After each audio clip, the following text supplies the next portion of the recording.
रहनी लोकल माल बड़े भूजा फकनी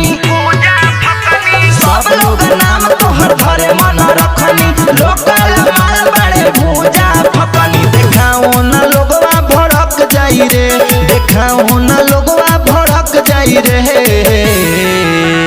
चोली में दुगो बाटे बम एक छुबे भड़क जाई रे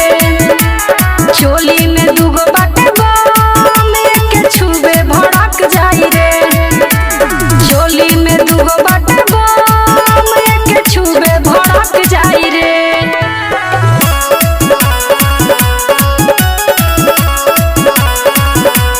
जवानी हमार न संभार पाइबा छुआबा त छुअते ही मर जाइबा देखाओ न ऐसे रहनी नाही तो बड़ी परेशानी लोगवा सनक के हो जाई पानी पानी दबाओ न ऐसे कड़क जाई रे दबाओ न ऐसे कड़क जाई रे चोली में दुगो बाटे बम एक छुबे भड़क जाई रे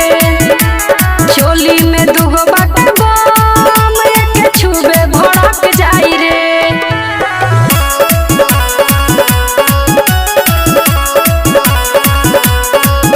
इहा केहू से नाही हम कम बानी रे राइटर रबिया के हम बानी रे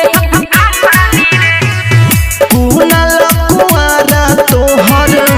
बड़ी पसंद बहरी सुननी हका गुन तोहर रूहे बलम बारे विधिया मनु तड़प जाई रे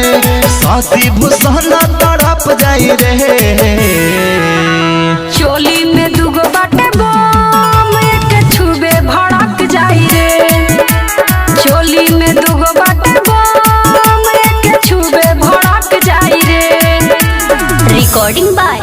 MJ रिकॉर्डिंग स्टूडियो।